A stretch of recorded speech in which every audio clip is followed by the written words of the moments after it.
carbon and its compounds. So we are in our fourth lesson, carbon and its compounds. What is a carbon? Carbon is a sixth element in the periodic table. It belongs to non-metals.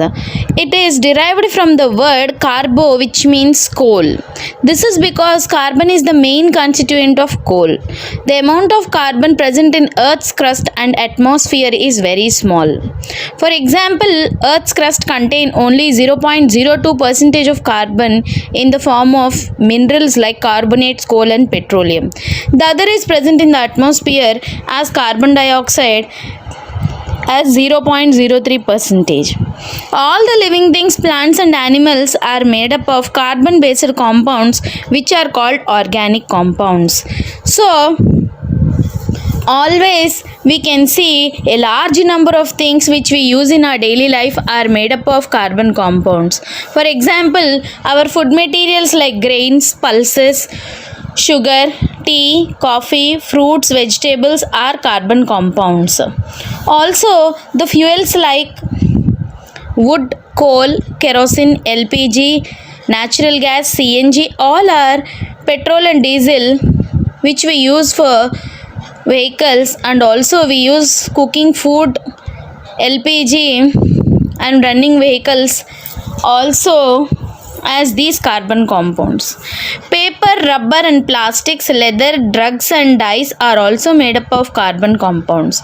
So we can test the presence of carbon in a material on the basis of the fact that when it is burnt in air, it gives carbon dioxide gas which turns lime water milky. That means when you burn any substance in air, if it releases carbon dioxide, simply we can say it is made up of carbon compound. The configuration, electronic configuration of carbon is 1s2, 2s2, 2p2. You can see in the inner shell there are 2 electrons, in the second shell there are 4 electrons. So the valency of carbon is 4. In K shell it has 2 electrons, in L shell it has 4 electrons. That means carbon is capable of making 4 bonds. So we can say carbon is tetravalent in nature. Also, we can say that carbon as a non-metal, it just accepts 4 more electrons to get the most nearest inert gas configuration neon. That means when there are 4 electrons, when there are 4 valency electrons in the carbon in its outermost shell, it accepts 4 more electrons by just attracting the electrons towards them by formation of covalent bond. So carbon forms only covalent bonds because carbon has the tendency to share the pair of electrons with the other atoms. So you can see the electronic arrangement, only by the sharing of electrons it can form single bonds, double bonds and triple bonds. Here you can see carbon atom requires 4 electrons to achieve the nearest inert gas configuration 8 electrons. So its valency is 4. You can see carbon with 4 bonds. It can have 4 bonds as 4 single bonds or 2 double bonds and 1 single bond with a triple bond. And carbon has a special property, we call it as self-catenation. It is a property of self-combination of carbon atoms to form as long chains, which is useful to form a long polymer chains.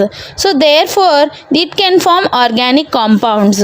So this property of formation of a long chain compounds is called catenation. Next we have occurrence of carbon. Carbon occurs in nature in 2 forms. One in free state, one in combined state. That means when it is in free state, when carbon occurs in free state, it occurs as diamond and graphite. The other occurring free state or form of carbon is Buckminster fullerene. It has been discovered very recently. A small amount of carbon occurs as free state in its earth crust. Most of the source of carbon is in its combined state. Carbon occurs in combined state as compounds such as carbon dioxide, CO2 in air, carbonates like CaCO3, limestone or marble or chalk, also same formula. Fossil fuels like coal, petroleum and natural gas. Organic compounds like sugars we have, no? carbohydrates, fats and proteins also are the combined form of carbon. Wood, cotton and wool and silk also are the combined forms of carbon. Next we have allotropes of carbon. The various physical forms in which an element can exist is called allotropes. I repeat, the various physical forms in which an element can exist is called as allotropes of the element. It has three allotropes of carbon: diamond, graphite and Buckminster fullerene. Diamond and graphite are the two common allotropes of carbon which are known to us from centuries, and Buckminster fullerene is a new allotrope of carbon which have been discovered very recently. Also, now we are going to learn in detail about diamond and graphite. Diamond is a colorless transparent substance having extraordinary brilliance. We say they are very glazy. And also, diamond does not conduct electricity. Diamond burns on strong heating to form carbon dioxide. If you burn diamond at 2000 degrees centigrade in oxygen, then it forms carbon dioxide by completely burning it. This shows that diamond is made up of only carbon. Carbon dioxide formed by diamond can turn lime water into milky. Lime water formula is CaOH twice. Since diamond is made to be a carbon. Now we are going to see the structure of a diamond. Diamond crystal is a giant molecule. Here you can see the structure of diamond. The carbon atoms, each carbon atom in the diamond crystal is linked to 4 other carbon atoms. Black ones are carbons, children, by strong single covalent bonds. You can see the diamond crystal is made up of a very hard substance. The melting point of diamond is 3500 degrees centigrade. Diamond is a non-conductor of electricity. Hence, all 4 valence electrons of each carbon are used to form 4 bonds. Since there are no free electrons in the diamond crystal, so it does not conduct electricity. You can see it is in the form of a hexagonal rings, children. That means 6 carbons are formed as a ring. That means for each carbon 4 bonds. For each bond 1 carbon. You can see the structure of diamond. Next we are going to learn about graphite. Graphite is a very good conductor of electricity. It is a grayish black opaque substance. We all know about graphite. We all use HB pencils, no? They are obtained. Their point is made up of this graphite. Graphite is lighter than diamond. Graphite is soft and slippery to touch. Diamond is a bad conductor of electricity, whereas graphite conducts electricity. Graphite burns on strong heating to form carbon dioxide. But if we burn graphite in oxygen, then only carbon dioxide is formed and nothing is left behind. This shows that graphite is made from carbon. So we can see the structure of graphite, children. Here a graphite crystal consists of a 3-dimensional layered structures like layers. Each carbon in the graphite layer is joined to 3 other carbon atoms by strong covalent bonds to form a flat hexagonal rings. The various layers of carbon atoms in graphite are quite far apart so that covalent bonds also exist between them. You can see the first layer, second layer and the third layer.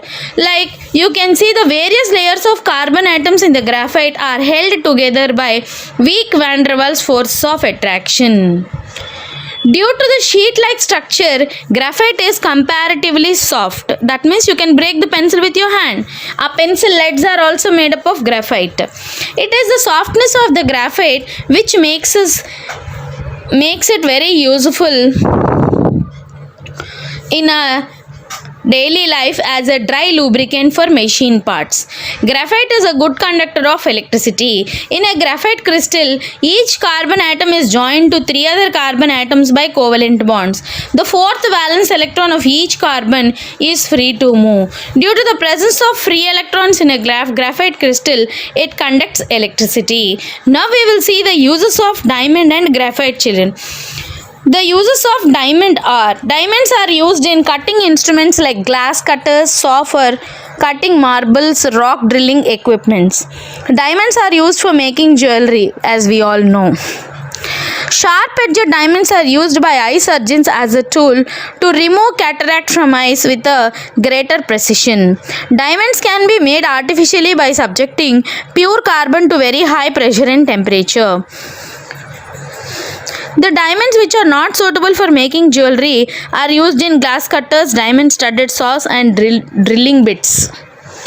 Next we will see the uses of graphite. Graphite is used in the powdered form as a lubricant for the fast moving parts of machineries. It can be used for lubricating those machine parts which operate at very high temperatures. Graphite is used for making carbon electrodes or graphite electrodes in dry cells and electric arcs. Graphite is used for making cores of our pencils called pencillets and black paints. Next we have Buckminster fullerene. Buckminster fullerene is a very new allotrope of carbon. That means it is a physical form of carbon containing clusters of 60 carbon atoms joined together to form spherical molecules. Here you can see 60 carbon atoms are rolled like a football so that it contains all the carbon in the interlocking hexagonal and pentagonal rings of carbon atoms. There are 20 hexagons and 12 pentagons of carbon atoms in one molecule of Buckminster fullerene. Its structure seems to be like a football. Buckminster fullerene is a dark solid at room temperature.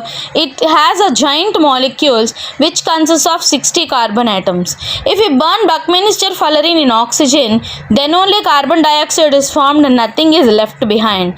We can say diamond is extremely hard whereas graphite is soft. On the other hand, Buckminster fullerene is neither hard nor soft.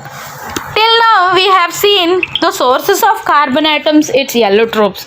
Now we are going to see about the compounds of carbons.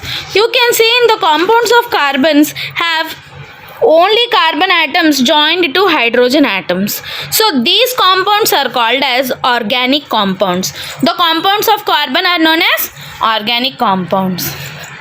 You can see the carbon is attached to hydrogen. These are called also hydrocarbons. For example, few of the organic compounds are CH4 methane, EC2H6 ethane. For this naming and all, we need to know the rules. And now first I will start teaching the rules with the next video. Thank you children. We'll meet with the next session. Please write down the running notes.